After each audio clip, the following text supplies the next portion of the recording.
Elden Ring Nightreign just released, but is it worth $40? This is a roguelike that shares the graphics of Elden Ring and the bosses of other Souls games, but it's multiplayer focused. You have the option to play with a party of 3 or to queue for a party of 3, and you can also play solo. And it is entirely possible to play offline. Like I said, it's a roguelike, but if you've never played one before, it does share elements of a battle royale, like dropping in and looting while there's a zone closing in. But it's a little different. The game features 8 classes, all with unique abilities. With them, you drop into Limveld with randomized enemies and events. Your goal is to loot and kill enemies so you can level up at Sites of Grace over the course of a 3-day period. The game is divided up into 3 days, and at the end of each day, when the zone fully closes in, you face a mini-boss. With the 3rd day being a difficult Night Lord who is the final boss. The runs are exciting, but there's also long-term progression like side quests, and at the end of each runs you get relics, which are permanent upgrades for your classes. So is it worth $40? When this was originally announced, I was very skeptical of this game. Elden Ring was my favorite game of all time, and I just wanted more of the Souls genre. So after seeing From Software's next 2 big titles being a roguelike and an extraction shooter, I was honestly a little concerned. But honestly, last night this game completely changed my mind. So to me, it comes down to this. If you're not that into multiplayer games and you loved the story and exploration of Elden Ring,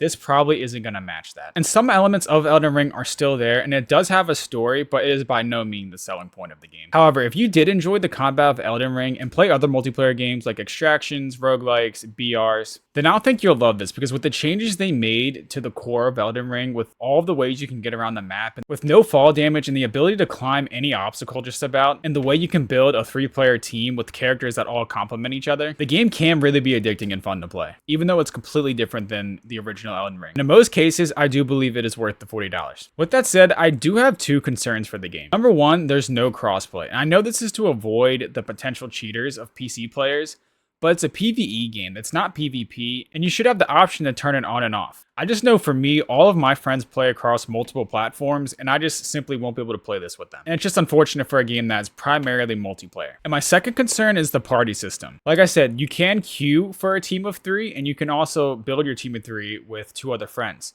And you can also play solo and completely offline. But there is no option to queue with just 2 players. There's also no in-game chat or proxy chat. You can only use pings to communicate with your team. And if you've ever solo queued on Marvel Rivals or Overwatch or those kind of games, you know there's a lot of variability to what kind of teammates you can get. And that just makes it even more difficult without being able to talk to them. And if you are a solo player, the game scales difficulty to be very challenging for you.